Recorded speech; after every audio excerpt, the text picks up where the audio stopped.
ओम शांति। वाणी चल रही थी प्रातः क्लास 6 अगस्त 1968। तीसरे पेज के मध्यार्ध में बात चल रही थी बाप की जो जीवन कहानी है, श्रीमद् भगवत गीता, उसमें भी नाम बदल दिया है। बाप के चरित्रों के बदले कृष्ण का चरित्र दिखाई दिए। वास्तव में बाप के बदले बच्चे का नाम डालना, बाप की बायोग्राफी में बच्चे के नाम बताना, ये तो महान भूल हो गई। पूरा 84 जन्म लेने वाला वो फिर भगवान कैसे हो सकता है?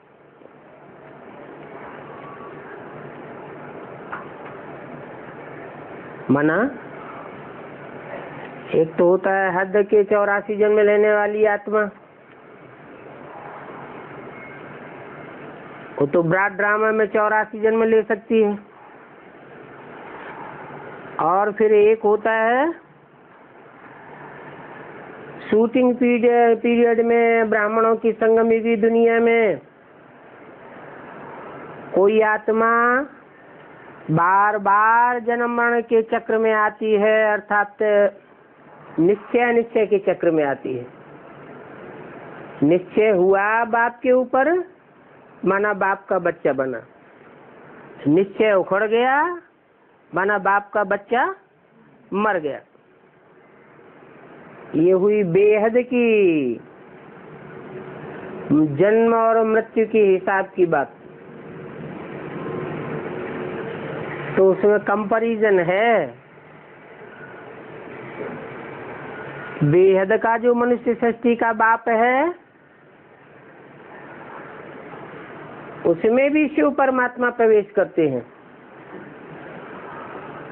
और मनुष्य सृष्टि का जो बेहद का बच्चा है, सृष्टि का पहला पत्ता है, उसमें भी शिव परमात्मा प्रवेश करते हैं। परंतु एक आत्मा बार बार जन्म मरण के चक्र में आती है, हद के जन्म मरण के चक्र में नहीं। जो बेहद का जन्म मरण का चक्र है, निश्चय रूपी जन्म लेना और अनिश्चय रूपी मृत्यु में जाना। बार बार कृष्ण की आत्मा जो पहला पत्ता सृष्टि का है, उसको ये बार बार अनिश्चय पैदा होता है कि ये मनुष्य सृष्टि का बाप नहीं हो सकता, गीता का भगवान नहीं हो सकता। अनिश्चय में आ जाती है। फिर प्रवेश करके नॉलेज भी सुनती है, तो बार बार निश्चय भी पैदा होता है। क्योंकि जो नॉलेज सुनती है, उस नॉलेज का आधार ब्रह्मा की ही वाणी है। दादा लेखराज ब्रह्मा के मुख में प्रवेश करके शिव परमात्मा ने जो भी वाणी चलाई, उस वाणी के आधार पर ही ये सिद्ध होता है कि गीता का भगवान साकार में कृष्ण का व्यक्तित्व नहीं है। वो कृष्ण का व्यक्तित्व बच्चे जैसा पार्ट बजाता है। जैसे बच्चे की बुद्धि में कोई ज्ञान के गहराई के पॉइंट्स नहीं बैठते हैं, ऐसे ही ब्रह्मा की बुद्धि में जो मुरलियों की गहराइयां हैं, वो नहीं बैठी। उन्होंने नहीं समझ पाया कि वास्तव में इस मनुष्य सृष्टि का पिता कौन है और पहला पत्ता कौन है। पहला पत्ता भी अपन को समझते थे और फिर मनुष्य सृष्टि का बीज भी अपन को समझते थे। आत्मा को परमात्मा समझ लिया। वास्तव में हर एक आत्मा परमात्मा नहीं हो सकती है। परम आत्मा का मतलब ही है परम पार्ट बजाने वाली आत्मा, हीरो पार्ट धारण करने वाली आत्मा। इस मनुष्य सृष्टि में हीरो पार्ट धारण करने वाली जो आत्मा होती है, चारों युगों में पार्ट तो बजाती है परंतु हीरो पार्ट बजाती है। कभी किसी से सदा काल के लिए हार खाने वाली बात नहीं हो सकती। वो मनुष्य सृष्टि का बाप है। जो मुरली में 20 बार वाक्य आता है, बच्चे तुम्हारा बाप आया हुआ है। बाप का मतलब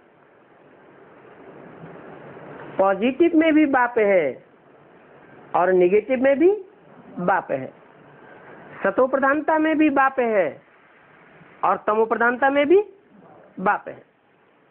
इसलिए मुरलियों में आता है कि कृष्ण तो बच्चा है, माने बच्चा बुद्धि है, और राम बाप को कहा जाता है। माने राम वाली आत्मा समझदारी का पार्ट बजाती है और कृष्ण वाली आत्मा जैसे बेसिक के बच्चे पढ़ते हैं, सिर्फ कवित्व को, कविता को, दोहों को, चौपाइयों को रट लेते हैं परंतु इनकी गहराइयों को नहीं जान सकते। ऐसे ही कृष्ण के द्वारा जो शिव की वाणी चली है, उस वाणी की गहराइयों को ब्रह्मा की सोल नहीं पहचान सकी। इसलिए मुरली में भी बोला है, ब्रह्मा के मुंह से ही बोला है, अभी गीता ज्ञानामृत नहीं कहेंगे। अभी माने कब? जिस समय ब्रह्मा के तन में शिव बाप वाणी चला रहे थे, उस समय तक दादा लेखराज के मुख में प्रवेश करके जब तक वाणी चलाई, तब तक जो भी वाणी चलाई उसको ज्ञानामृत तो कहें, वो ज्ञान तो कहेंगे लेकिन ज्ञान अमृत नहीं कहेंगे। क्यों? क्योंकि ब्रह्मा मुख से जो भी वाणी चलाई गई उसका गहराई से मंथन नहीं हुआ। अमृत कहो, सार कहो, मक्खन कहो, कब निकलता है? जब बिलोया जाता है, मंथन किया जाता है। तो शास्त्र में विचार सागर मंथन का नाम बहुत बाला है। सागर मंथन हुआ तब ज्ञान रतन निकलते हैं। तो ब्रह्मा की आत्मा का पार्ट है बच्चे जैसा, और राम वाली आत्मा जो यज्ञ के आज में बीज डालने के निमित्त बनी, यज्ञ के आज में ही ज्ञान का बीज डाल करके चली गई, वो बाप का पार्ट बजाती है। वही आत्मा कारण अकारण ज्ञान संपूर्ण नहीं होने के कारण उस समय छोड़ करके चली गई। शुरुआत में अपूर्ण ज्ञान था, सृष्टि का पूर्ण ज्ञान उस समय नहीं था। जो बुद्धिवादी आत्माएं होती हैं उनको बुद्धि का भोजन नहीं मिलता है तो वो टूट पड़ती है। जो बुद्धिवादी नहीं होते हैं, भावनावादी होते हैं, उनकी भावना बैठ जाती है तो बस बैठ जाती है। वो भावना के आधार पर चलते रहते हैं, ज्यादा लंबे समय तक भी चल सकते हैं, लेकिन भावना अंधी होती है। भावना, भक्ति, भाव, ये भक्ति मार्ग में चलता है। ज्ञान मार्ग में तो बुद्धि का ही उपयोग करना पड़ता है। बुद्धिमानों की बुद्धि भगवान कहा जाता है, भावना भक्तों में होती है। इसलिए बाप ने बोला है कि राम एक है और बाकी सब हैं भक्ति भावना वाली सीताएं।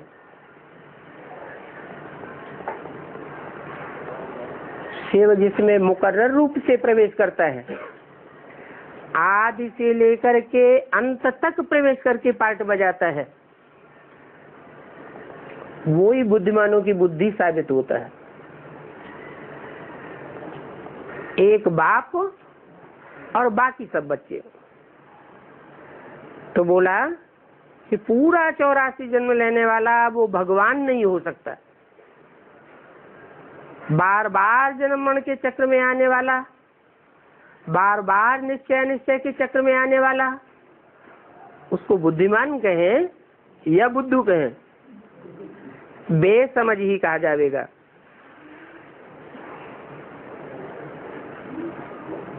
शिवरात्रि मनाते भी हैं भक्ति मार्ग में।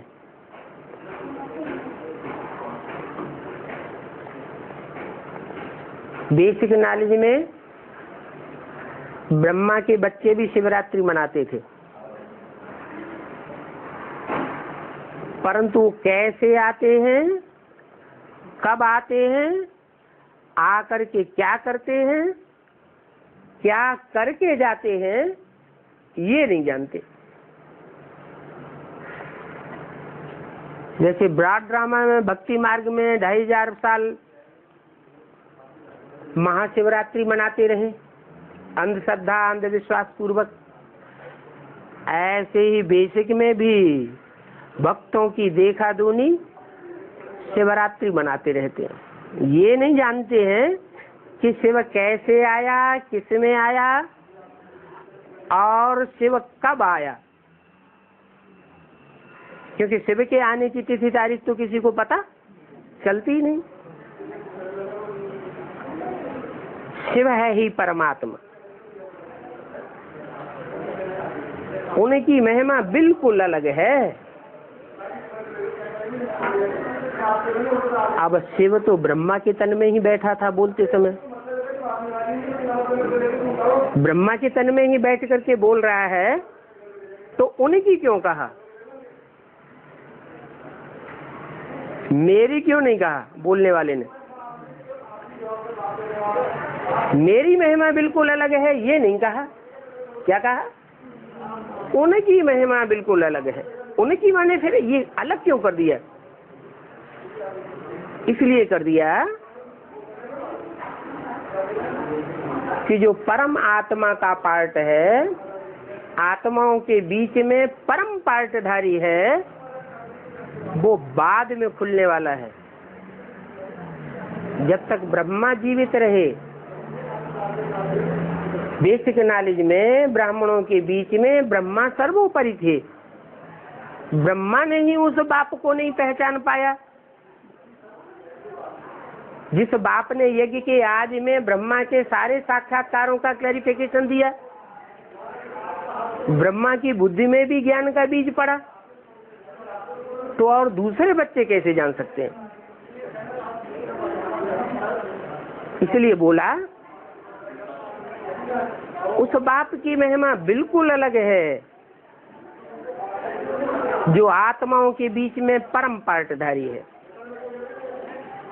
आत्माओं की महिमा बिल्कुल अलग और परमात्मा की महिमा बिल्कुल अलग। और लोगों को तो ये भी पता नहीं है कि राधे कृष्ण ही लक्ष्मी नारायण है।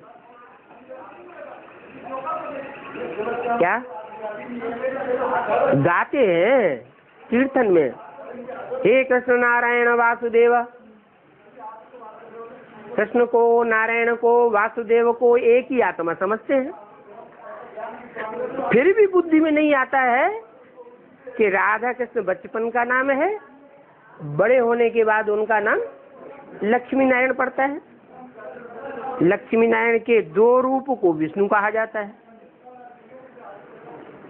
कौन से दो रूप? ऐसे नहीं कि एक लक्ष्मी एक नारायण, नहीं, लक्ष्मी नारायण रूपी जो पेयर है, युगल जोड़ी है, वो दो है जो 16 कला संपूर्ण बनती है। एक संगमयुगी लक्ष्मी नारायण जो नर से नारायण बनता है, और एक सतयुगी नारायण जो नर से प्रिंस बनता है। प्रिंस बनने के बाद फिर नारायण बनता है। दोनों ही 16 कला संपूर्ण है, इसलिए दोनों के स्वभाव संस्कार का कॉम्बिनेशन जो है वो विष्णु कहा जाता है। क्योंकि विष्णु को तो 4 भुजाएं दिखाई जाती हैं। 4 भुजाओं का मतलब ये है 4 सहयोगी आत्माएं। जैसे भुजा है आत्मा की सहयोगी है, आत्मा राजा है, भुजा उसकी सहयोगी है कार्य करने में। तो ऐसे ही विष्णु के पार्ट में 5 आत्माएं हैं। जैसे ब्रह्मा को पंचानन कहा जाता है, 5 मुखों वाला। उनमें से एक मुख बहुत ही तमो प्रधान हो जाता है, अति का तमो प्रधान। इतनी तमो प्रधानता और दुनिया में कोई भी धारण नहीं करता, गालियां बकने लग पड़ता है। शास्त्रों में दिखाया है ना कि षष्ठी का जो प्रजापिता था वो शिव के लिए गालियां बकने लग पड़ा।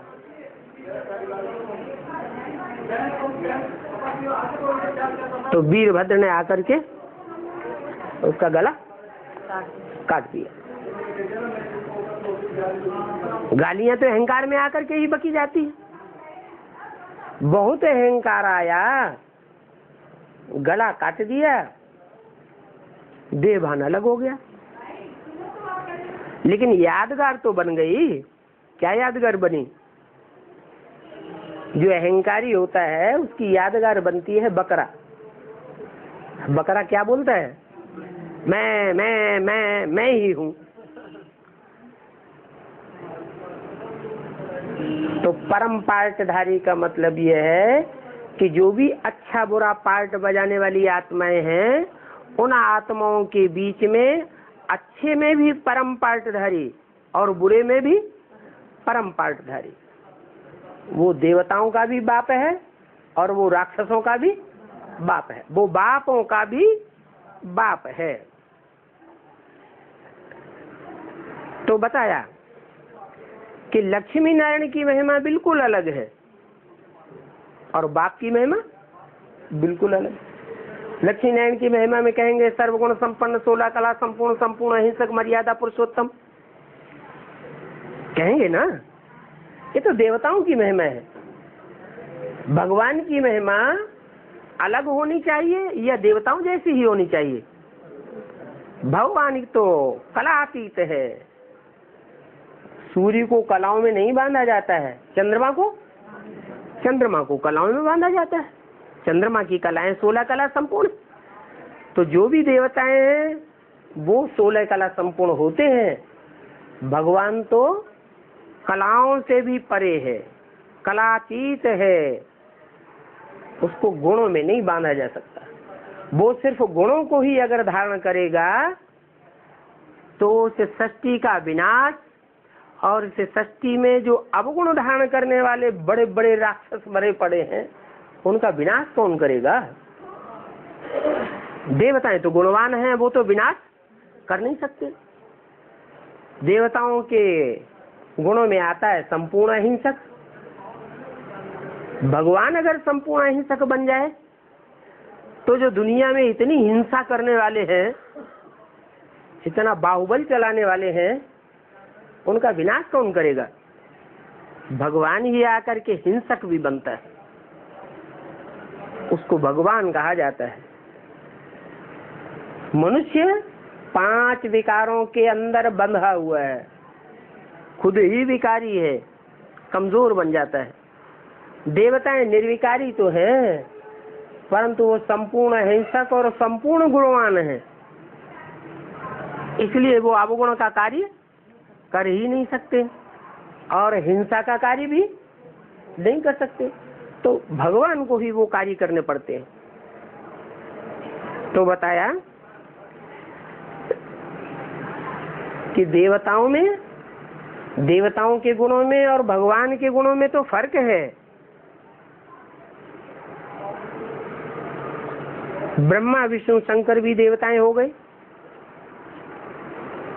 इनको भी भगवान नहीं कहेंगे। क्यों?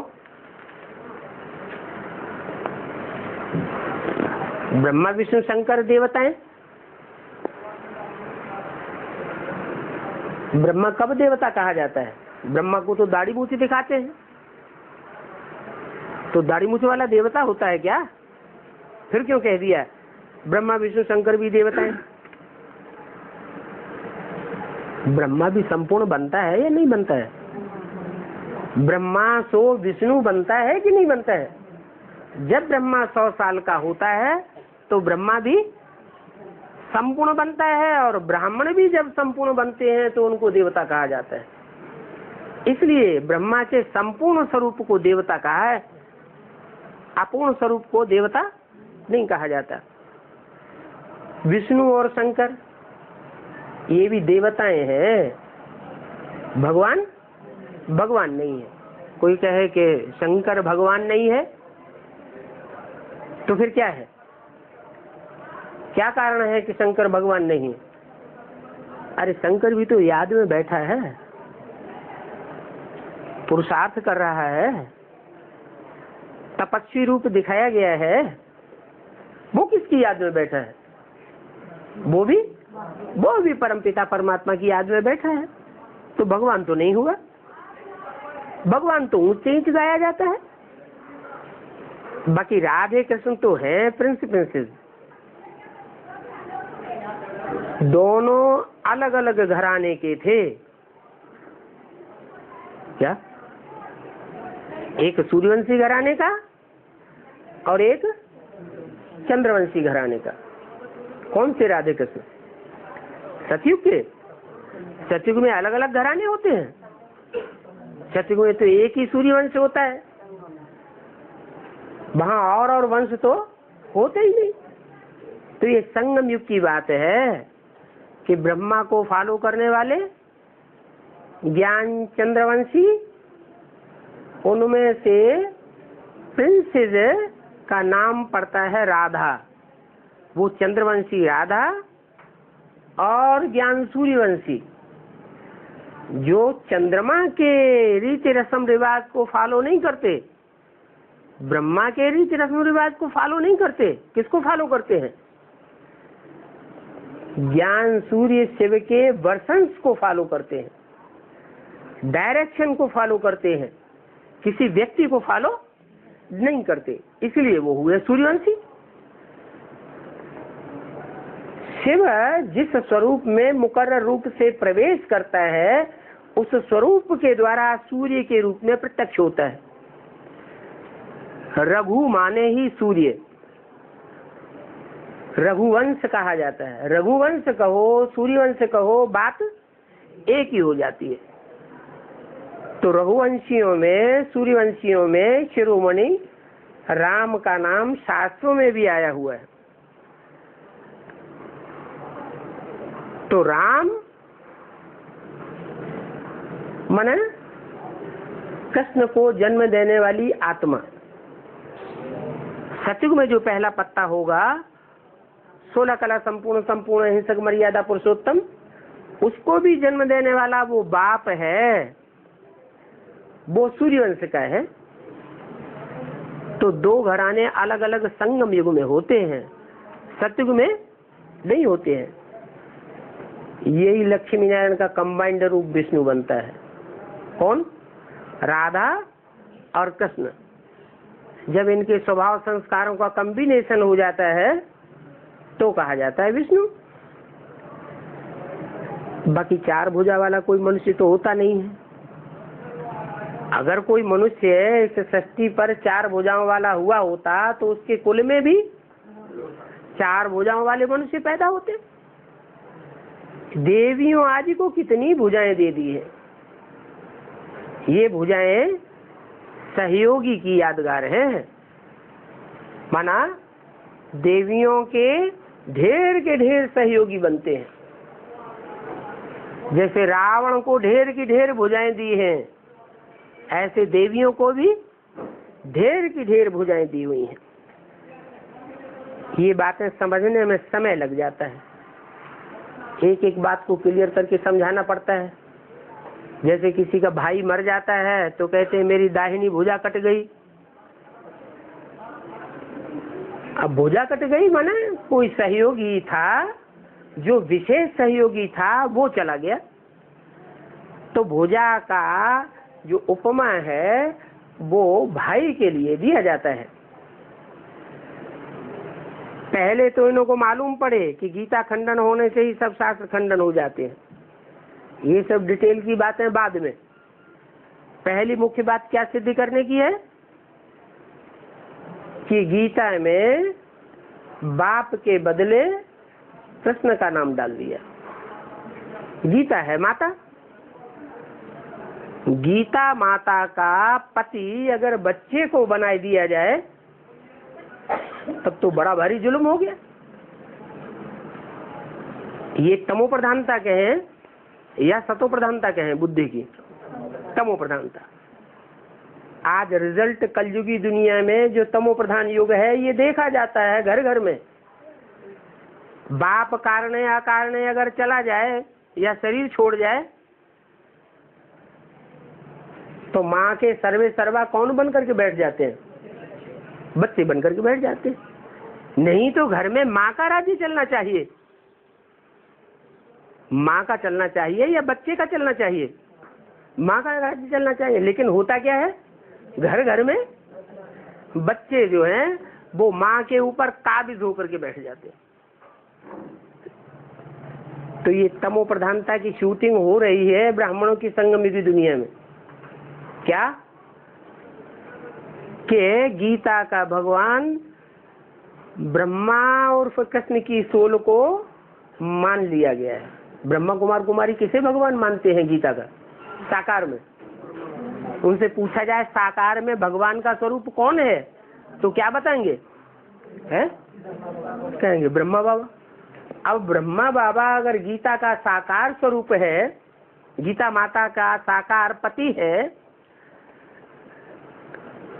तो यज्ञ के आदि में जो कथा बताई है मुरलियों में कि ऐसे ऐसे बच्चे थे जो मम्मा बाबा को भी डायरेक्शन देते थे, ड्रिल कराते थे, टीचर बन करके बैठते थे, उनमें शिव बाप प्रवेश करके डायरेक्शन देते थे। वो आत्माएं कौन थी? फिर मुरली में आया है कि इन मम्मा बाबा, इन ब्रह्मा सरस्वती को भी मम्मा बाबा नहीं कहेंगे। फाइनली मनुष्य सृष्टि के मम्मा बाबा ये ब्रह्मा सरस्वती नहीं है तो फिर कौन है? वो यज्ञ के आदि वाली आत्माएं जो ब्रह्मा सरस्वती को भी कंट्रोल कर रही थी, वो ही दोबारा जन्म लेकर के ब्राह्मणों की दुनिया में आती हैं और उनके द्वारा शिव बाप मनुष्य सृष्टि के माता पिता के रूप में संसार में प्रत्यक्ष होते हैं। तो ये बात मुख्य है। गीता का भगवान ये साबित करना है। गीता का भगवान गीता माता का खंडन करने से सब शास्त्र खंडित हो जाते हैं। तो देखो भारत की क्या दुर्गति हो गई है। स्वर्ग में भारत कितना अच्छा था, हेल्थ वेल्थ एंड हैप्पीनेस सब थी। अभी तो कुछ भी नहीं है। भक्ति को दुर्गति और ज्ञान को सदगति कहा जाता है। भक्ति माना ही बुद्धि भागती रहती है, बुद्धि को ठिकाना नहीं मिलता है। ठिकाना नहीं मिलता है तो भगवान के स्वरूप को पक्का पक्का पहचान नहीं पाते हैं। जब भगवान के स्वरूप को पक्का पक्का नहीं पहचानते हैं तो मनुष्य सृष्टि की जनरेशन में से कोई मस्जिदों में भागते हैं, कोई गुरुद्वारों में भागते हैं, कोई गिरजाघरों में भागते हैं, कोई तीर्थों ठिकानों में भागते हैं, कोई गुरुओं के पास भटकते हैं। कोई को बुद्धि का ठिकाना नहीं मिलता। भागने वाले प्रवृत्ति को ही कहा जाता है भक्ति। नाम क्या पड़ा? भक्ति। तो उससे दुर्गति होती रहती है। वेस्टेज ऑफ टाइम, मनी और एनर्जी होता है। और ज्ञान को सदगति कहा जाता है। ज्ञान माने जानकारी। किसकी जानकारी? ऊंच से ऊंच की जानकारी। ऊंच से ऊंच है ही मनुष्य सृष्टि का बाप। मनुष्य सृष्टि का ही बाप ऊंच से ऊंच क्यों?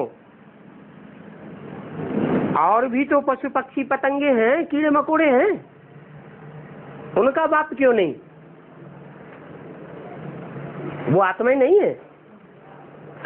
वो भी तो आत्माएं हैं, तो उनके बाप को क्यों छोड़ दिया? इसलिए छोड़ दिया कि और जो पशु पक्षी, कीड़े मकोड़े, पतंगे आदि हैं, उनमें बुद्धि नहीं होती है और मनुष्य में मन बुद्धि होती है। मन बुद्धि होने के कारण वो वाइब्रेशन को कैच कर सकता है, वाइब्रेशन को कंट्रोल कर सकता है योग बल के आधार पर। मनुष्यों को योग सिखाया जा सकता है, जानवरों को योग नहीं सिखाया जा सकता है, क्योंकि उनमें मन बुद्धि ही नहीं है। इसलिए बताया कि मनुष्य सृष्टि का जो बाप है, उस बाप में वो निराकार शिव जो जन्म मरण के चक्र से न्यारा है, वो जब प्रवेश करता है सदा शिव, तब उसको परम पिता परमात्मा कहा जाता है। बाप कहते हैं मैं गरीब निवाज हूँ, क्या बाप कहते हैं, माँ नहीं कहती है। क्यों? माँ क्यों नहीं कहती? माँ अगर ये कहे कि मैं गरीब निवाज हूँ,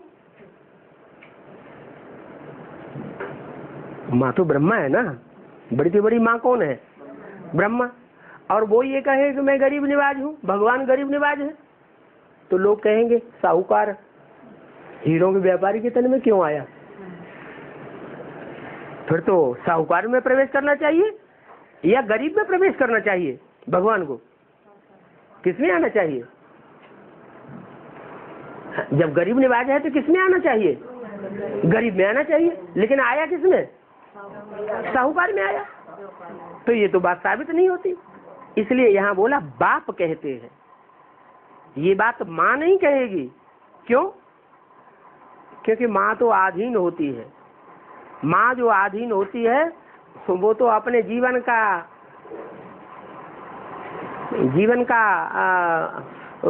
संचालन करने के लिए गरीब बच्चे का हाथ पकड़ेगी या साहूकार बच्चे का हाथ पकड़ेगी? हैं? तो साहूकार बच्चों को भी पकड़ेगी, गरीबों को भी नहीं छोड़ेगी और साहूकार को भी नहीं छोड़ेगी। तो माँ गरीब निवाज कह ही नहीं सकती।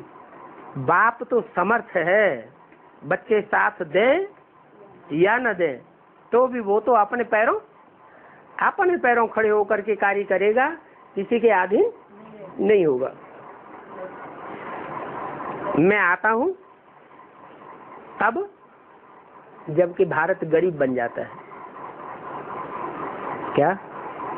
भारत जब तक साहूकार रहता है तब तक मैं इस सृष्टि पर नहीं आता हूं, और जब भारत गरीब बन जाता है तब मैं आता हूं। कब गरीब बन जाता है?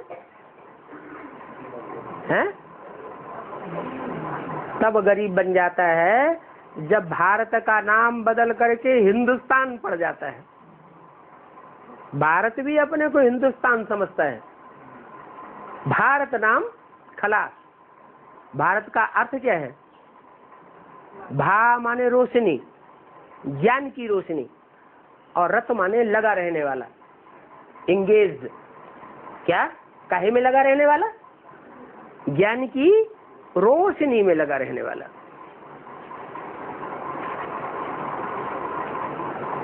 क्या कहें? संगम युग में तो कहें कि ज्ञान की रोशनी में लगा रहने वाला, सत्युग त्रेता में कहें ज्ञान की रोशनी में लगे रहने वाला। क्यों? क्योंकि वहां तो ज्ञान होता ही नहीं, ज्ञान नहीं होता है। लेकिन ज्ञान का सार ज्योति बिंदु आत्मा तो होती है। आत्मा का ज्ञान होता है कि नहीं? तो सार का ज्ञान हो गया, माने ज्ञान में बुद्धि रमी हुई है, आत्मिक स्थिति में बुद्धि रमी हुई है। और क्या चाहिए? अगर बुद्धि आत्मिक स्थिति में सदैव रम जाए तो ज्ञान की जरूरत है? देवताएं सदैव आत्मिक स्थिति में रहते हैं, आत्माभिमान में रहते हैं, देवान में कभी आते ही नहीं। तो उनको प्रैक्टिकल में ज्ञानी कहें या अज्ञानी कहें? प्रैक्टिकल में क्या है? हैं? देवताएं प्रैक्टिकल में ज्ञानी है या अज्ञानी है? अज्ञानी है। माने मुख से कोई ज्ञान बोलता रहे तब तक वो ज्ञानी, और आत्मिक स्थिति में स्थित हो जाए, सदैव आत्मिक स्थिति में रहे, आत्मा अभिमान में रहे, तो वो अज्ञानी ज्ञानी ही कहेंगे। तो राम की आत्मा सत्युग त्रेता में भी ज्ञानी और द्वापर कलयुग में भी व्यास के रूप में जो शास्त्रों का निर्माण करती है, तो द्वापर में वो शास्त्रों में भी सच्चाई होती है।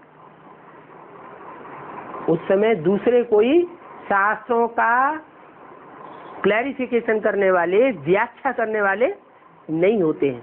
शास्त्रों में सच्चाई थी।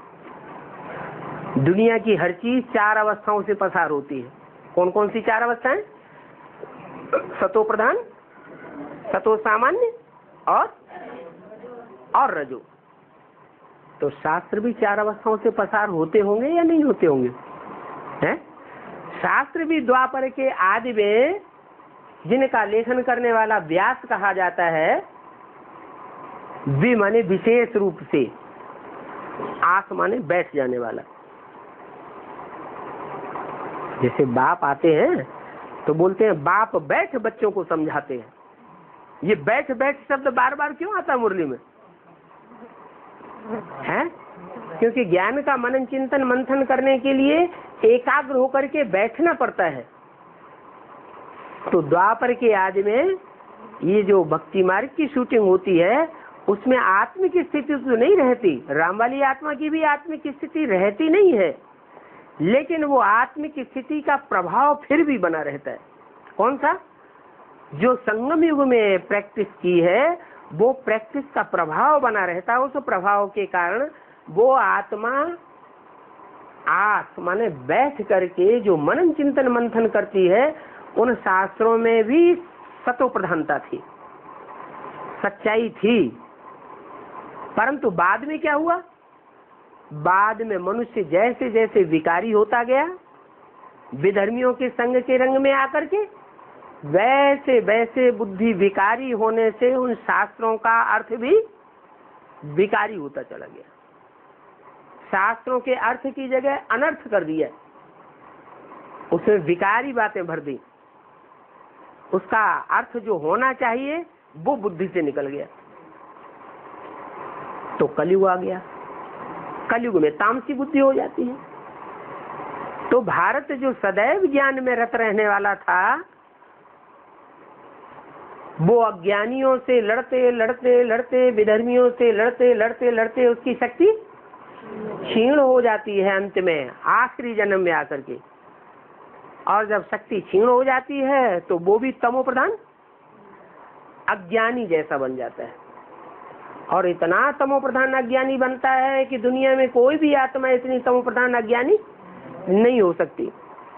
तो जब भारत की जगह तमो प्रधान बन जाता है, गरीब बन जाता है, जहाँ प्योरिटी होती है वहाँ पीस एंड प्रॉस्पेरिटी होती है। जहाँ प्योरिटी नहीं, इम्प्योरिटी आ गई, तमो प्रधानता आ गई, तो वहाँ न पीस रहती है न प्रॉस्पेरिटी रहती है, अर्थात धन संपत्ति सब गायब हो जाती। जहाँ सुमति तहाँ संपत्ति नाना, जहाँ कुमति वहाँ विपत्ति निदाना। जहाँ बुद्धि सच्ची है, अच्छी बुद्धि है, सुमति है, सुंदर मति है, मति मानी बुद्धि, वहाँ धन धान संपन्न रहता है। और जहाँ कुमति आ जाती है वहाँ धन भी गायब हो जाता है। तो अंतिम जन्म में भारत की दशा क्या हो जाती है? भारत कंगाल हो जाता है। जब ऐसा कंगाल दुखी भारत हो जाता है, तब मैं आता हूँ। अभी भारत पर राहु का ग्रहण बैठा हुआ है। कब की बात बताई? अभी माने कब? अभी भारत पर राहु का ग्रहण बैठा हुआ है। कब? अभी माने जब ये मुरली बोली गई। कब बोली गई? 68 में ये मुरली बोली गई। उस समय भारत की जो भी आत्मा है, वो जो भी पार्ट बजा रही थी, वो गरीब का पार्ट बजा रही होगी, ये साहूकार रही होगी, गरीब का पार्ट बजा रही होगी। तो राहु का ग्रहण कहेंगे। सतयुग में बृहस्पति की दशा होती है।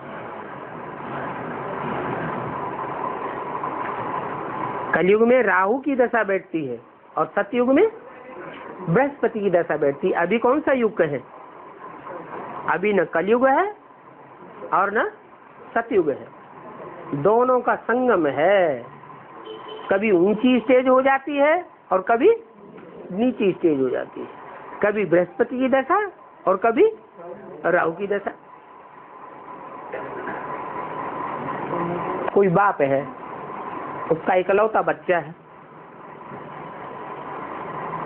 बच्चा हॉस्पिटलाइज हो जाता है, मरने पर आ जाता है, मन अनिश्चय बुद्धि होने पर आ जाता है, तो बाप की हालत अच्छी होगी बुरी होगी? बाप की हालत भी खराब हो जाएगी। तो ऐसे ही कभी ऊंची स्टेज हो जाती है और कभी नीची स्टेज हो जाती है। अभी राहु का ग्रहण भारत पर तो क्या कहेंगे, सारी दुनिया पर है, इसलिए बाप फिर भारत में ही आते हैं, भारत में ही। ऐसे क्यों कहा? कोई दूसरे देश में नहीं आते, किस में आते हैं? सिर्फ भारत में ही आते। क्यों? क्योंकि और दूसरे देश इतने गरीब नहीं बनते हैं, उन पर इतनी बड़ी राहु की दशा नहीं है जो इतने गरीब कंगाल बने। भारत सबसे जास्ती कंगाल बन जाता है। तब बाप भारत में आते हैं तो आकर के क्या करते हैं? अगर कहें कि 68 में ब्रह्मा बाबा ने शरीर छोड़ा,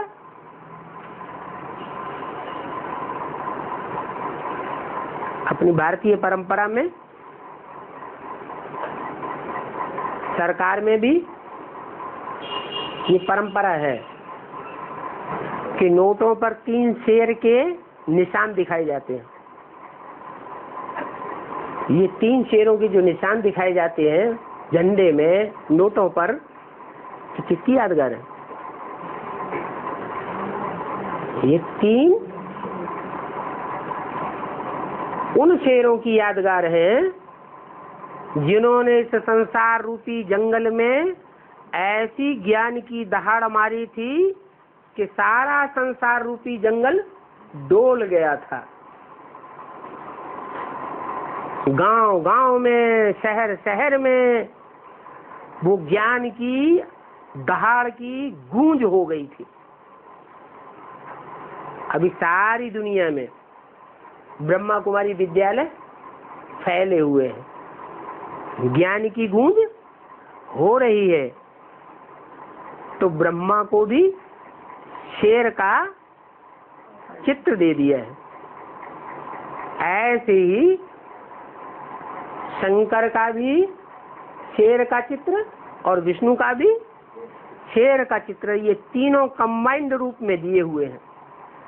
माने तीनों के स्वभाव संस्कार मिलकर के जब एक हो जाते हैं तब ही सारी सृष्टि के ऊपर ईश्वरीय राज्य कायम हो जाता है। अभी क्या है? अभी ब्रह्मा रूपी शेर की तो आवाज सारी दुनिया में फैली हुई है, लेकिन जो दूसरी मूर्ति है उसकी आवाज भी सारी दुनिया में फैली हुई है? नहीं फैली हुई है। तीसरी मूर्ति तो अभी प्रत्यक्ष ही नहीं है। तो तीनों ही मूर्तियां प्रत्यक्ष होती हैं और तीनों ही मूर्तियां एक दूसरे में मर्ज करके एक स्वरूप बन जाता है, एक रूप हो जाता है। वो एक रूप एकता पैदा करता है सारे संसार में। तो उस समय जो नया संगठन तैयार होता है संसार में, ईश्वरीय संगठन, उसको नई दुनिया की स्थापना कहा जाता है, जिसको स्वर्ग कहा जाता है। भगवान वाच, मैं इस राजयोग द्वारा तुमको राजाओं का राजा बनाता हूँ, डबल सिर ताज बनाता हूँ। सिर पर डबल ताज कैसे? एक तो हीरो का जो ताज है वो भी होता है और दूसरा है प्योरिटी का ताज भी होता है। प्योरिटी का ताज का मतलब है आत्मा पवित्र संकल्पों वाली बन जाती है, एक भी अपवित्र अशुद्ध संकल्प नहीं आ सकता। और हीरो का ताज का मतलब क्या हुआ? हीरो के ताज का मतलब है कि ज्ञान रतन जो है वो हीरे के समान ज्ञान रतन बुद्धि में बैठे हुए होते हैं, जिनके कारण जो ऊंचे से ऊंची जिम्मेवारी है वो धारण करने की शक्ति आत्मा में आ जाती है। तो ये दो ताज हुए, एक जिम्मेवारी का ताज और एक प्योरिटी का, पवित्रता का ताज। 5-4 वर्ष हुए जबकि आदि सनातन देवी देवता धर्म था। क्या 2500 वर्ष पहले आदि सनातन देवी देवता धर्म खलास हुआ।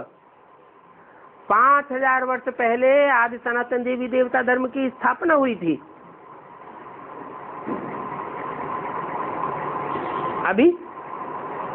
अभी वो आदि सनातन देवी देवता धर्म देखने में नहीं आता, क्योंकि सब देवी देवताएं तमो प्रधान बन गए। कैसे? आसुरी स्वभाव संस्कार वालों के संग के रंग में आते आते, आसुरी धर्मों, विधर्मियों, विदेशियों के संग के रंग में आते आते कैसे बन गए? तमो प्रधान बन गए। बाप खुद ही अपना अर्थात रचयिता और रचना का परिचय दे रहे हैं। देवी देवताएं तमो प्रधान बन गए। दूसरे धर्म वाली तो आत्माएं तमो प्रधान होती ही है, वो तो सतो प्रधान कभी बनती ही नहीं पूरी। तो सारी दुनिया जब तमो प्रधान बनती है तो बाप का परिचय कौन दे? तमो प्रधान बाप का परिचय देंगे क्या?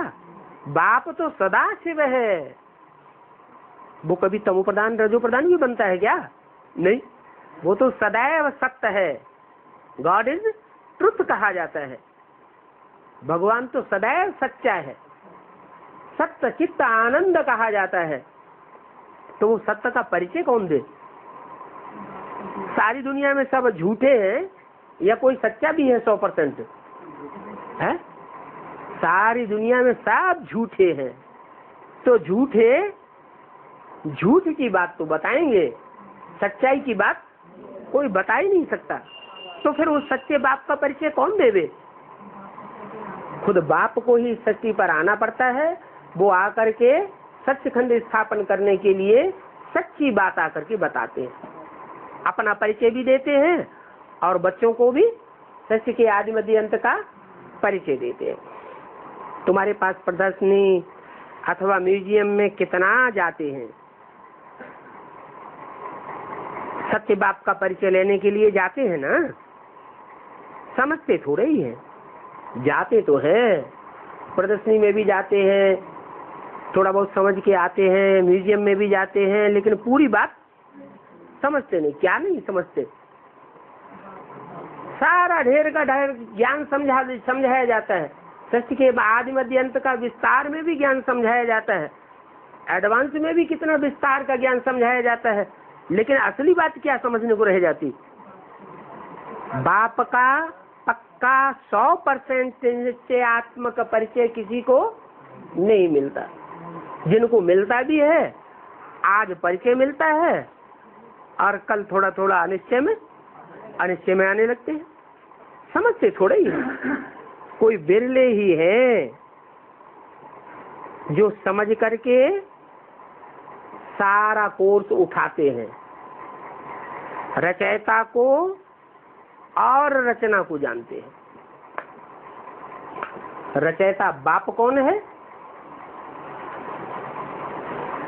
उसका एड्रेस क्या है, उसका रूप क्या है, उसका कर्तव्य क्या है, मेंटलिटी क्या है, सारा डिटेल में बाप के बारे में भी जानने वाले विरले हैं और रचना को भी जानते हैं। रचना कौन है? कौन है फर्स्ट क्लास रचना? फर्स्ट रचना नहीं, प्रजापिता रचना है, रचयिता पिता है। पिता को रचयिता कहा जाता है या रचना कहा जाता है? परिवार में पिता रचयिता है या रचना है? वो तो रचयिता है। कौन है रचना? फिर फर्स्ट क्लास कृष्ण वाली आत्मा रचना है। तो रचना का भी परिचय बाप आकर देते हैं और रचयिता बाप का भी अपना परिचय भी देते हैं। रचयिता है बेहद का बाप। ऐसे तो बेहद के बाप दो है, एक आत्माओं का बाप और दूसरा मनुष्य सृष्टि का बाप। परंतु वो आत्माओं का बाप अपना धाम छोड़ करके इस मनुष्य सृष्टि में, मनुष्य सृष्टि के बाप में मुकर्रर रूप से प्रवेश करके पार्ट बजाते हैं, तब बाप के रूप में संसार में प्रत्यक्ष होते हैं। उनसे बेहद का वर्षा मिलना है, इनसे नहीं मिलना है। उनसे माने किनसे? इनसे नहीं मिलना है, माना ब्रह्मा से नहीं मिलना है। किससे मिलना है? बाप से बेहद का वर्षा मिलना है। वो तथाकथित ब्राह्मण जो बैठे हुए हैं, ये आस लगाए कि ब्रह्मा ने हमको पढ़ाई राजयोग सिखाया। वो क्या आशा लेकर के बैठे हुए हैं, पुरुषार्थ कर रहे हैं? ब्रह्मा तो शरीर छोड़ गए। बाप शरीर छोड़ जाए तो वर्षा कैसे मिलेगा? हैं? ब्रह्मा को फॉलो कर रहे हैं, लेकिन वर्षा किससे मिलेगा? माँ से वर्षा मिलता है क्या? वर्षा तो बाप से। बाप की पहचान नहीं है, तो बाप की पहचान न होने के कारण बेहद के वर्षे से वंचित रह जाते हैं। बेहद का वर्षा बेहद के संगम युग पर मिलता है या सतयुग त्रेता में मिलता है, द्वापर कलयुग में मिलता है? बेहद का वर्षा तो तभी मिलता है जब बेहद का बाप इस सृष्टि पर मौजूद होते हैं, क्योंकि ये नॉलेज बाप ही देते हैं। फिर राजा ही मिल जाती है। जो जितनी नॉलेज लेते हैं उतनी उनको राजाई मिल जाती है। तो वहाँ नॉलेज की दरकार नहीं रहती है। कहाँ? जब राजाई मिल जाती है, भगवान की दी हुई वर्षे की राजाई मिल जाती है, तो वहाँ नॉलेज की दरकार नहीं है। सदगति कहा जाता है नई दुनिया स्वर्ग को, दुर्गति कहा जाता है पुरानी दुनिया नरक को। पुरानी दुनिया माने नरक, नई दुनिया माने स्वर्ग। दोनों में ऐसा क्या अंतर होता है जो नरक और स्वर्ग का अंतर पड़ जाता है? नई दुनिया सत्य बाप आकर के रचते हैं और पुरानी दुनिया नरक कही जाती है, उसको नर अर्थात मनुष्य रचते हैं। मनुष्य सब है विकारी तमो प्रधान, विकारी और तमो प्रधान मनुष्य विकारी सृष्टि ही बनाते हैं।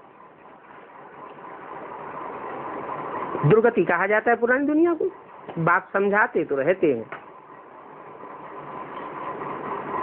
बच्चों को भी ऐसा समझना है जो बाप समझाते हैं, और दूसरों को समझाना भी है। क्या? जो बच्चे बाप से समझते हैं और दूसरों को समझाते हैं ज्यों का त्यों,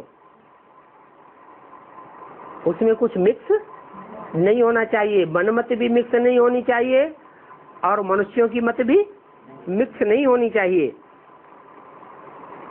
बच्चों को लक्ष्मी नारायण का चित्र दिखाना है, दिखाओ, बताओ कि ये लक्ष्मी नारायण का चित्र साबित करता है कि दुनिया में इनका राज्य स्थापन होने वाला है। लक्ष्मी नारायण में नारायण ही एक ऐसा व्यक्तित्व है जिसकी दुनिया में और शास्त्रों में कोई ग्लानि नहीं है, बाकी सब की ग्लानि है। 33 करोड़ देवताओं की भी ग्लानि है। दुनिया के जो बड़े बड़े बादशाह हुए हैं, हिटलर, नेपोलियन वगैरह, उनकी तो कितनी ग्लानि है, कितनी उन्होंने हिंसा की है। सबकी ग्लानि है, लेकिन नारायण की कोई ग्लानि नहीं है। इससे क्या साबित होता है?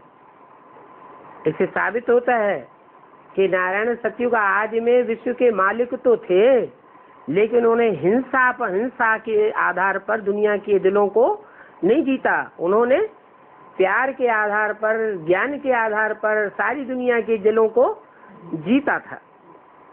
वो विश्व में शांति स्थापन करते हैं।